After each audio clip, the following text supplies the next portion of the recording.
Anti-Solar has successfully completed the construction of a 20-megawatt rooftop distributed photovoltaic project at a textile and clothing factory in Guangdong province. By utilizing large-scale industrial rooftop resources, the project supplies clean electricity to textile manufacturing enterprises and serves as a representative example of green upgrading for industrial facilities in South China. The project adopts a metal roof mounting solution designed in strict compliance with a wind pressure requirement of 0.5 knots per square meter.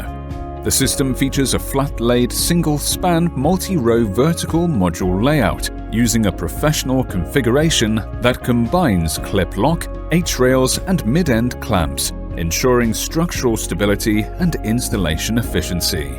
Taking into account the operational characteristics of textile factories, as well as the hot, humid and rainy climate of the region, the mounting system is manufactured from high corrosion resistance aluminium alloy.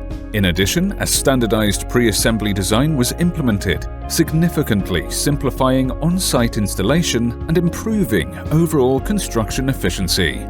While effectively reducing electricity costs for the enterprise, the project also delivers substantial carbon emission reductions. It provides textile manufacturers with a stable and cost-effective clean energy solution and offers a practical pathway for the green and low-carbon transformation of traditional manufacturing industries.